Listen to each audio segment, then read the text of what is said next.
Đang suy nghĩ chuyện gì à? Hôm nay con nhìn thấy bố khác lắm. Cũng nghĩ một tí về cái đứa con trai ấy.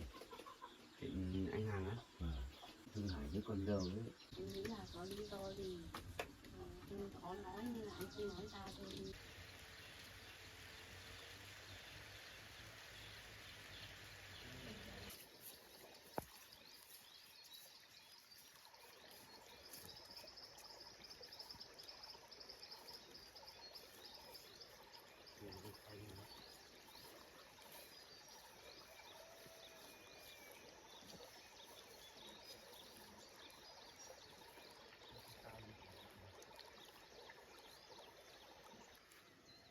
Chậm chắc là mình nhổ cái món cỏ này từ đây cho nó khô đấy, mấy nữa mình dọn sang là mới làm luống anh ạ.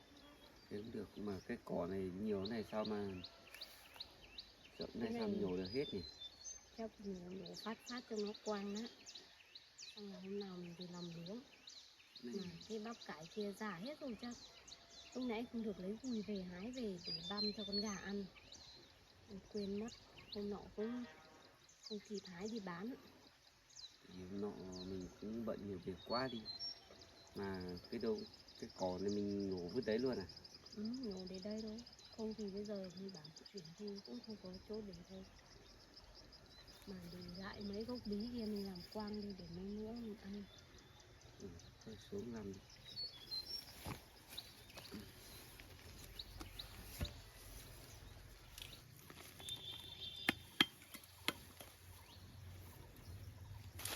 Chắc nhổ hết để trên bờ này thôi anh. Con. Cái cỏ này chắc phải nhổ cơ. Này phát có nên không? Anh có phát không? Phát thử xem. Phát vào tí. Cả trả hết rồi. Để đây để hôm nào lấy gùi về nhặt về cho con gà ăn. Đấy phát như thế rồi này.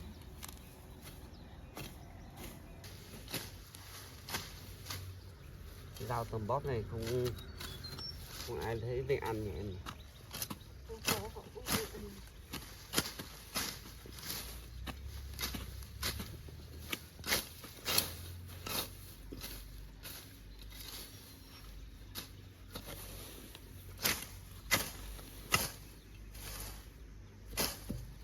Cắt tóm hết vào em ạ.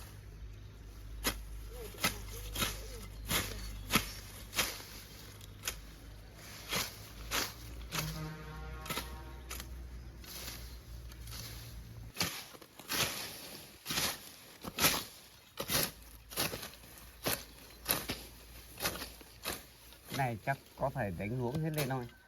Có chứ, làm luống chứ. Mình làm quang mấy nữa mình làm luống xong là lấy ni lông giải lên thôi. Không cần.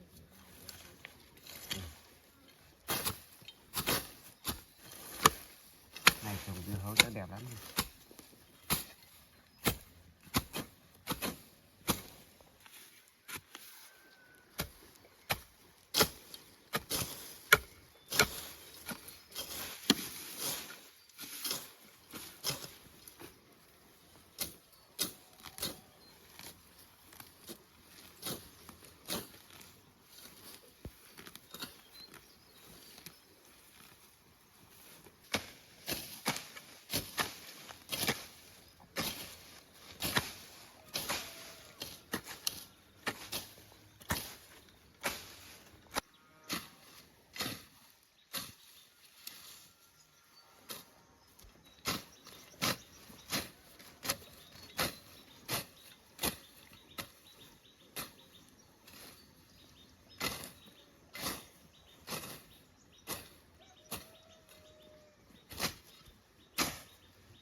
xà lách này khát hết rồi em này. Phát đi. Già nó ăn nó đắng. Ở cái đoạn này nước ngập rồi. Nước Này. xuống. Mình cái món gốc bí kia nữa, bây giờ nước ngập này mai nó héo hết đấy, bây giờ phải Cái này làm quăng đi xong rồi Chắc phải nó làm quăng thôi. rãnh. Đúng. phải đào rãnh hết rồi Quá em. nhỉ. Tính xem nước thủng ở cái chỗ nào. Nó từ ruộng trên của mình kia xuống này. Không biết nó thủng ở cái chỗ nào mà nó thủng. Em đi xem có chỗ nào thủng không? Anh ơi, nước ra đây này. Có chỗ. Đây, thấy nó ra đây thảo nào lên. Nước nó ngập. Ngập hết cả bí rồi. Bắt nước ạ. Em lên em giấm cơ. Nước lợ. Ôi nước ra đây. Chia để em lên xem. Cho nó thủng cái chỗ này. Đây, nó ra chỗ này. Thấy chưa? Thấy rồi, nước có ra không? Ừ, nước cạn rồi đấy.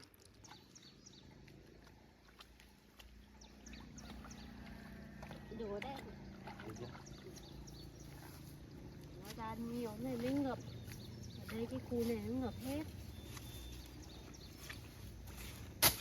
Cái này chắc để hôm nào ấy về nhổ sau, có nước này chắc không phát được đâu. Ừ, làm chỗ bên kia chứ. Làm không có nước chứ đâu. Cái này mình cũng chỉ phát mình cũng có bí. Một này, cái đoạn này chắc để đây trước nhỉ? Để đây để nước khô lại. Chắc làm qua đây trước. Ướt quá.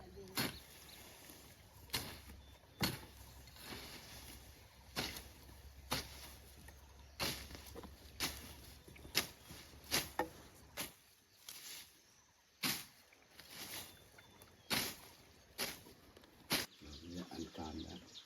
Ăn này thấy đỡ đỡ một tí. Các con đi làm thì bà bố ở nhà không đi làm nữa. Nhưng mà mình cũng thấy đỡ đỡ một tí. Ăn cam xong khi đi thái ít chuối. Cái ăn.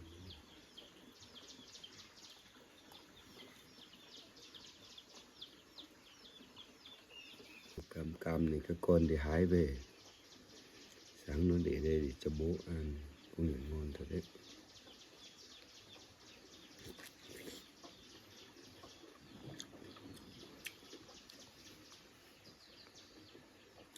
Ngon thật.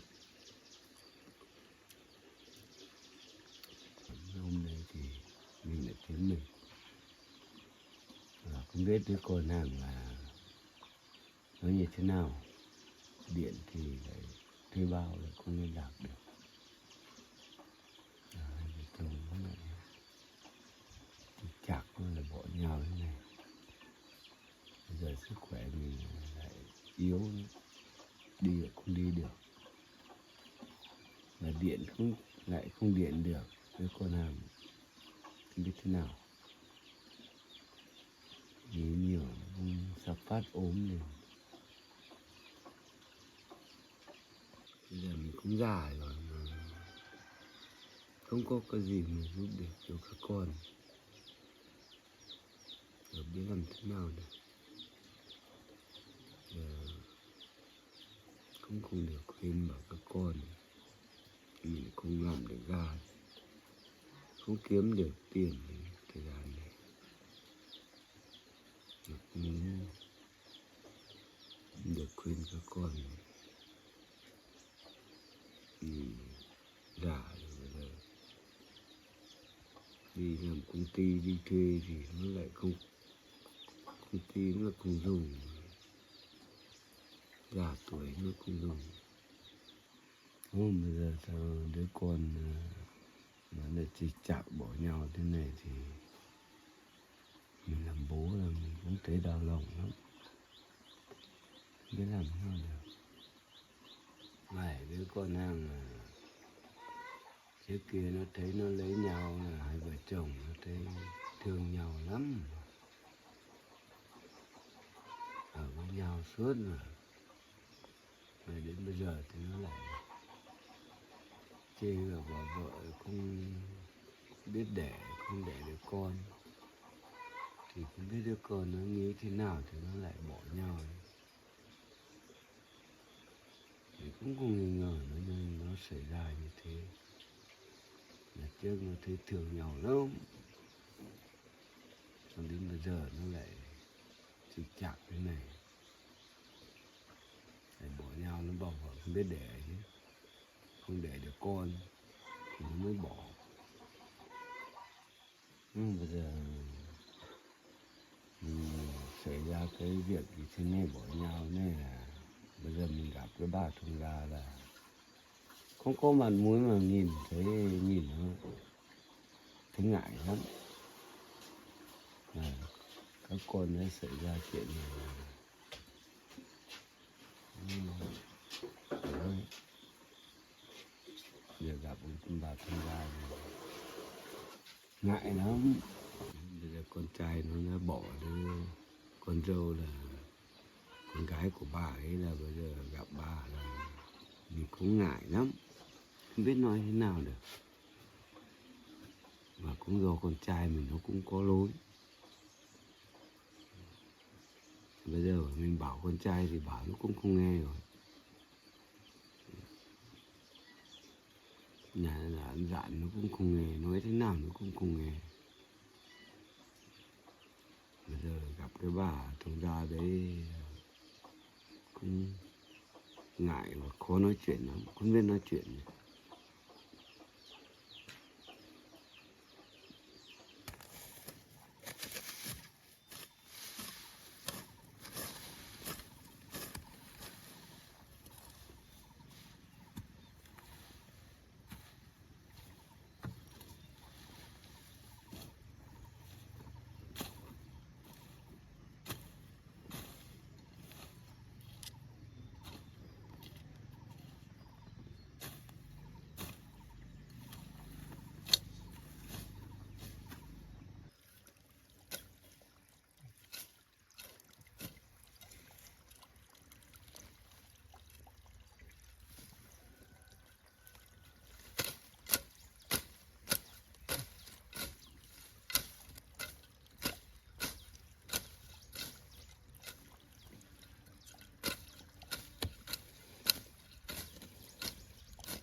Nước nhiều lắm, chắc không ấy nữa.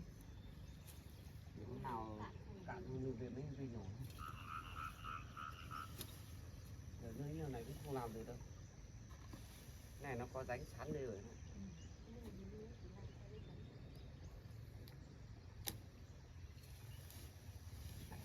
Này chắc mấy nữa mình đào luống như thế.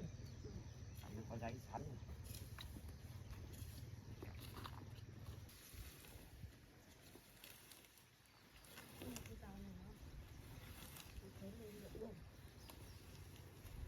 Cái gồng tím này nó già hết rồi, không nên đâu.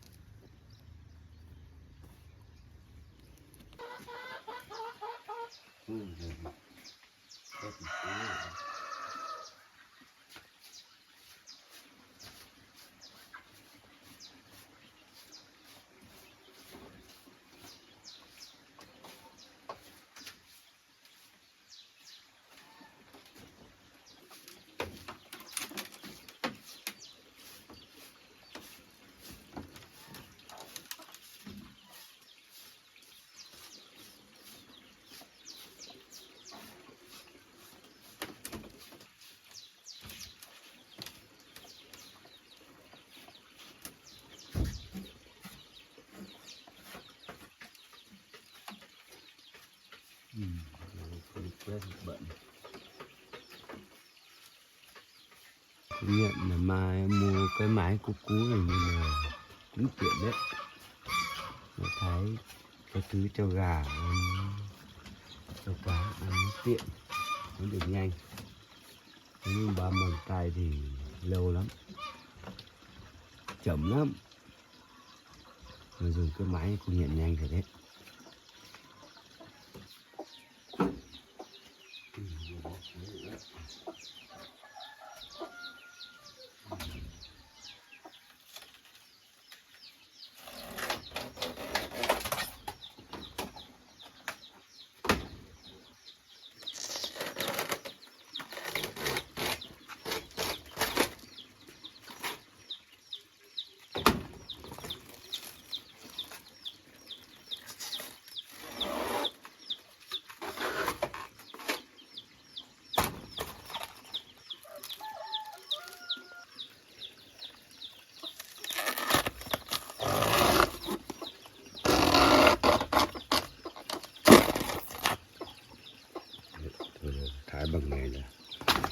phải đỡ.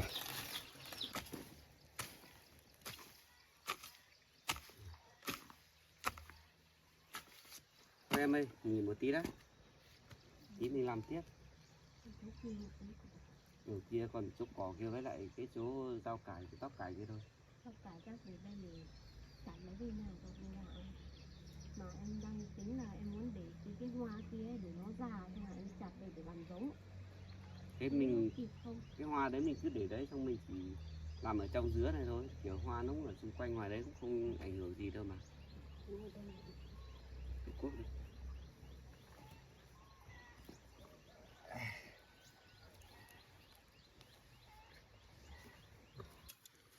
mà bố hôm nay thì cũng thấy đỡ rồi, mà sáng mình về đây làm ấy, thì bảo bố ở nhà rồi mà không biết, ở nhà nghỉ ngơi thôi không phải làm gì đâu.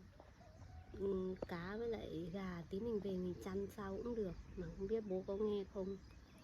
Cũng không biết được nữa, thì sáng nay mình đi mình cũng bảo bố rồi mà, thì thấy bố khỏe một chút rồi, bố chắc ở nhà thì chắc bố cũng chỉ ở nhà quét nhà linh tinh thôi. Còn chăn gà chăn cá thì tí mình về mình chăn sao cũng được. Nhưng mà bố thì làm việc quen ấy, nên là bố ở thì ở, bố thấy khỏe một tí bố lại làm thôi, bố cũng không ở không đâu anh ạ. Mình bảo thì bảo thế thôi, nhưng mà không biết là bố có nghe mình không. Thì chắc bố cũng nghe thôi mà. Giờ thì bố cũng khỏe hơn một chút thì chắc bố cũng nghe lời hơn thôi. Thì bố là chắc bố bị thế chắc cũng do suy nghĩ nhiều thôi, nên mới ảnh hưởng như thế. Mà dạo gần đây ấy, xảy ra nhiều chuyện quá, chắc là bố thấy thương anh trai của anh ấy. Bố thấy khó nghĩ, hai vợ chồng đang yên ổn như thế mà tự nhiên lại ly hôn. Thì mỗi người ở một nơi thì bố cũng thấy khó nghĩ chứ. Chắc thế, chắc là vậy. Anh thì cũng xảy ra này nhiều chuyện quá, cũng chưa có thời gian lên thăm anh một tí, xem cuộc sống anh ấy thế nào.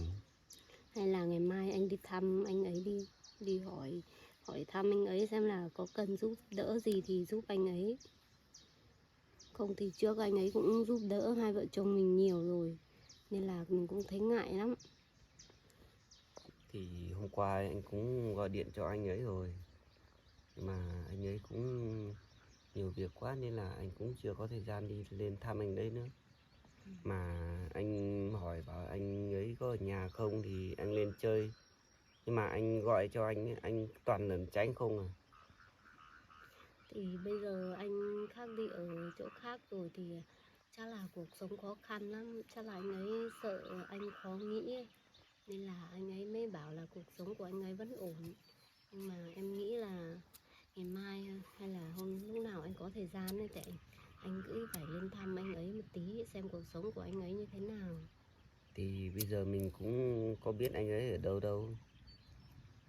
Thì hôm trước anh ấy về ăn Tết với mình, thời điểm đấy anh cũng hôm Tết thì anh cũng không được hỏi. Mà hôm nay hôm trước anh có gọi điện mà anh đấy cũng lẩn tránh quá, chả nói cho anh biết anh ấy ở đâu á. Nhưng mà bố hình như bố đi đến nhà anh đấy rồi. Nếu mà bố khỏe thì bố dẫn anh đi cũng được, mà bố thì chắc là bố suy nghĩ nhiều thì vẫn còn thấy yếu, thì để lúc nào bố khỏe là anh hỏi xem là bố chỉ cho anh đi, không thì hai bố con cùng nhau đi cũng được. Thế giờ cũng phải chờ bố khỏe lại thôi, chứ bây giờ đi anh cũng không biết là nhà anh ấy ở đâu nữa. Em thì em cũng thấy thương chị dâu lắm. Trước thì em thấy hai vợ chồng anh chị đấy thương yêu nhau như thế mà tự nhiên lại ly hôn, cũng không biết là có lý do gì khác hay không nữa. Thì đấy là chuyện riêng tư của anh chị ấy, thì mình cũng dù là người nhà nhưng mà mình cũng chỉ đứng ngoài thôi, mình cũng không dám can thiệp sâu vào chuyện riêng tư của anh chị đấy ấy. Nên là cũng thấy khó nghĩ quá nhỉ. Thì bây giờ thì mỗi người một cuộc sống riêng rồi, bây giờ mình đi hỏi anh đấy thì chắc gì anh ấy đã bảo mình.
bây giờ cá thì nó ăn rồi đấy, cá lớn ăn kéo xuống này.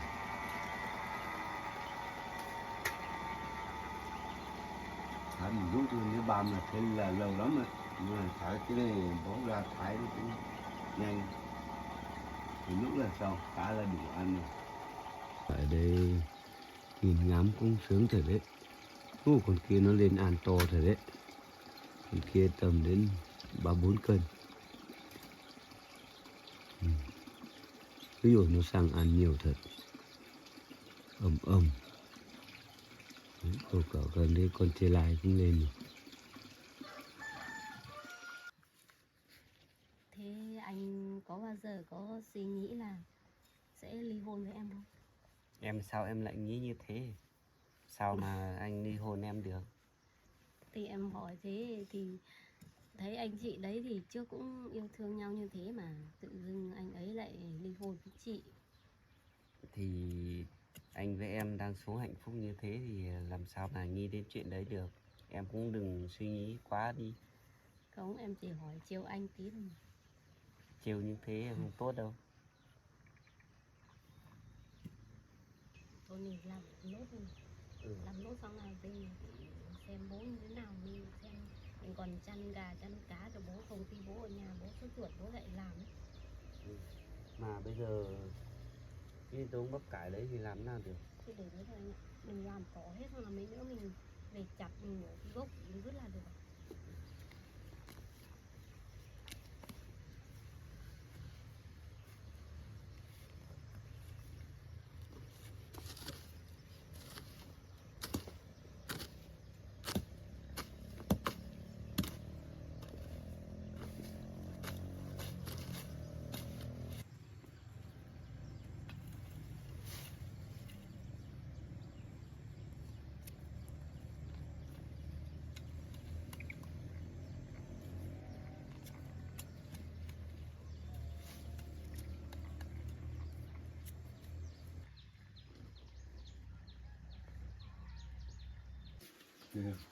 Cũng muộn rồi.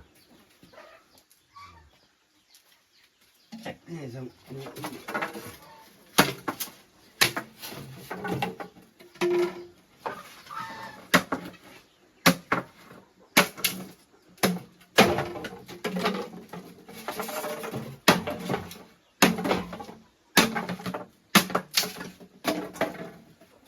Giờ bổ cái củi này là nóng lửa nó cũng cơm đấy. Còn từ tí các con đi làm về nó cũng muộn rồi, cũng vất vả. Giờ được ở nhà không làm được cái gì rồi. Bổ cái củi này đấy. Cơm.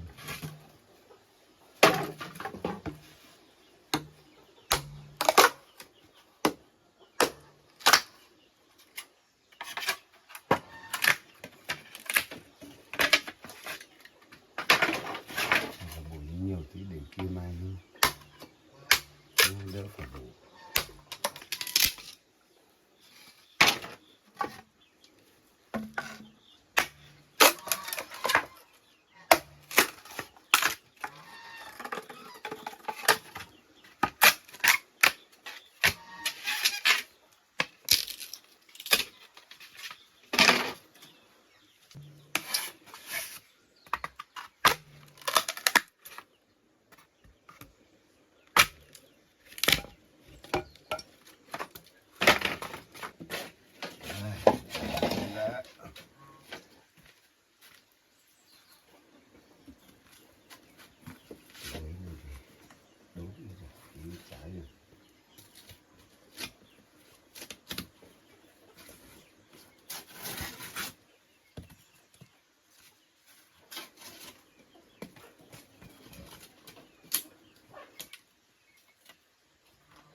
Bây giờ cứ nghĩ chuyện các con thì mới làm nào được.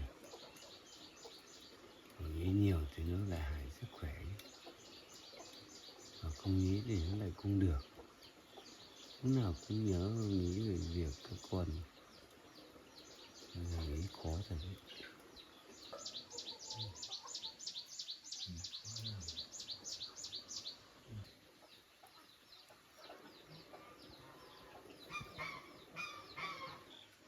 Ủa, bố đang nhóm lửa à? Vâng, các con đi làm về à? Vâng bố. Sao không bố? Không sao đâu. Không có nhóm gì đâu. À, Thôi bố à, bố không làm nữa để tí vợ con làm cũng được. Bố đi nghỉ đi để tí bố con, nhóm tí cũng được mà. con cất đầu xong con nhóm lửa con nấu cơm. Bố đang suy nghĩ chuyện gì à? Sao bố cầm lửa mà đốt vào cả tay này? Thường bố không được để ý thôi con ạ. Còn thế thôi bố lên trên ngồi nghỉ Bố đi. đi ngồi Này nghỉ để đi. tí con làm cũng được. Thế thì bố lên tí con nhóm nhé. Bố cứ để đây đi.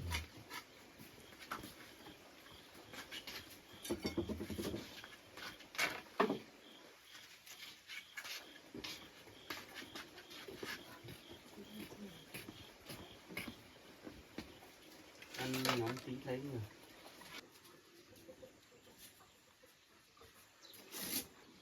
Mà bố đang suy nghĩ chuyện gì à? Hôm nay con nhìn thấy bố khác lắm. Không nghĩ chuyện gì đâu. Thì có chuyện gì thì bố cứ nói cho con biết đi.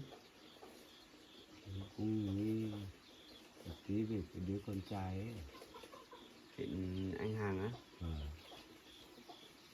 Thì chuyện anh chị giờ đã như thế rồi ấy, thì bố cũng đừng suy nghĩ nhiều nữa. Hôm trước thì bố còn ốm còn chưa khỏi hẳn nữa. Nên là bố cũng đừng suy nghĩ nữa bố ạ. vâng, mà bố không, lâu lâu bố lại nghĩ đến này, không suy nghĩ là không được. Nó khác từ lo từ nghĩ đến. Thì mọi chuyện thì cũng đã xảy ra thế rồi thì bây giờ mình cũng không biết là giúp anh ấy được gì nữa đâu. Nên là mình cũng phải lo cho sức khỏe của mình chứ. Mình cũng nghĩ đến là đấy cũng thương hại với con dâu đấy. Nó chịu khó chăm làm nữa. Thì hai vợ chồng nó sống trước nó sống rất đẹp, vẫn thương yêu nhau. Mà đến cái giờ phút này thì nó lại bỏ con dâu, không biết để nó lại bỏ con dâu. Thì bây giờ bố cũng nghĩ khó lắm. Thì bây giờ mọi chuyện thì cũng đã xảy ra rồi. Bây giờ cũng không biết làm thế nào được nữa. Con thì trước con có gọi cho anh nhưng mà anh cứ lẩn tránh con thôi. Thế bà đấy là trước hai vợ chồng nó sống cũng yêu thương nhau. Xong là bà đấy, bà ngoại cũng chuyển nhượng bán lại cho cái nhà. Thì bây giờ hai vợ chồng nó đã xảy ra như thế, bỏ nhau như thế thì nên mai mình gặp bà ngoại đấy thì bà thông gia mình cũng thấy ngại lắm, mà cũng không biết nói thế nào nữa. Vâng thì mẹ vợ của anh Hàng thì cũng tốt mà, nhưng mà bây giờ thì anh Hàng với chị cũng bỏ nhau rồi, ly hôn rồi, thì giờ mình cũng ra đường gặp thì cũng có thấy ngại, nhưng mà cũng không biết làm thế nào được. Bố cũng nghĩ như thế. Giờ thì con cũng không biết là giúp anh ấy kiểu gì nữa. Con nghĩ là chắc có cái lý do gì đấy nên là anh chị mới bỏ nhau thôi. Chứ anh mà tìm cái lý do mà chị mà không mang thai được ấy, thì lý do đấy thì chắc không tin được đâu. Bố với anh ấy còn suy nghĩ về chuyện của anh chị à? Thì nay bố cũng bảo là anh với chị ly hôn vì chuyện anh chị không mang thai được ấy, nhưng mà điều đấy chắc không phải, lý do đấy chắc không phải đâu, chắc phải có lý do nào đấy thôi. Em nghĩ là có lý do gì anh khó nói nên là anh không nói ra thôi. Em nghĩ chắc không phải là cái lý do đấy đâu. Anh nghĩ chắc cũng không phải lý do đấy đâu, chắc phải lý do gì khác thì anh đấy mới ly hôn với chị như thế. Chứ bình thường anh thấy hai anh chị yêu nhau lắm rồi. Hôm nào mà anh lên thăm anh ấy thì anh cứ hỏi xem là anh ấy còn nói không. Thì hôm trước anh gọi rồi mà anh cứ tìm cái lý do gì tránh anh ấy. Anh cứ lẩn tránh, anh cũng không chịu nói đâu. Giờ anh cũng không biết làm nào nữa. Gọi điện cho anh thì anh cứ lẩn tránh thế này thì không biết là lý do gì nữa. Mà bố, đợt nọ bố đi nhà anh hàng ấy, giờ bố còn biết đường đi không? Hay là hôm nào bố đưa con đi gặp anh đấy xem thế nào? Bố bây giờ ấy hôm nọ cũng bà mẹ đẻ của hàng ấy, nó cũng dẫn đi thôi.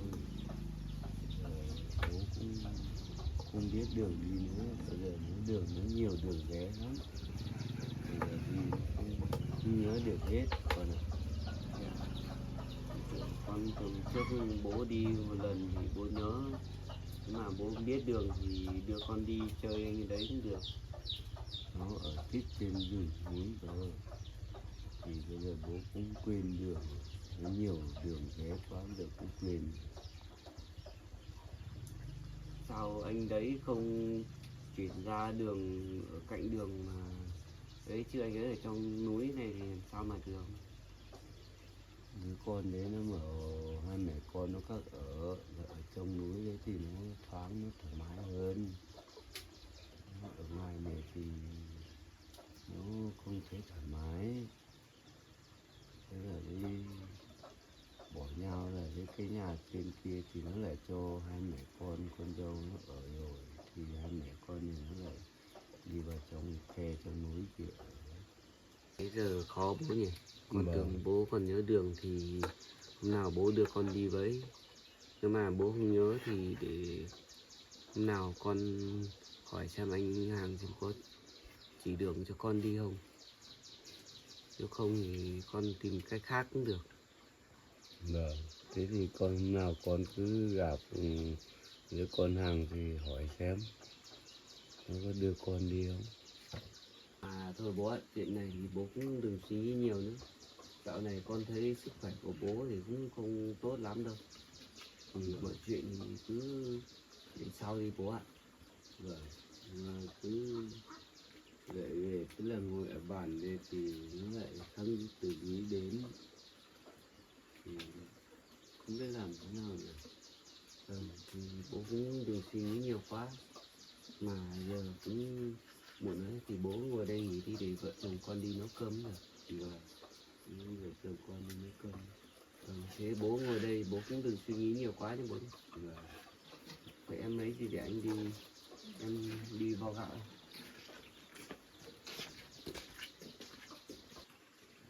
Đấy, bây giờ mình lại suy nghĩ chuyện đứa con hàng nữa, nó khó quá.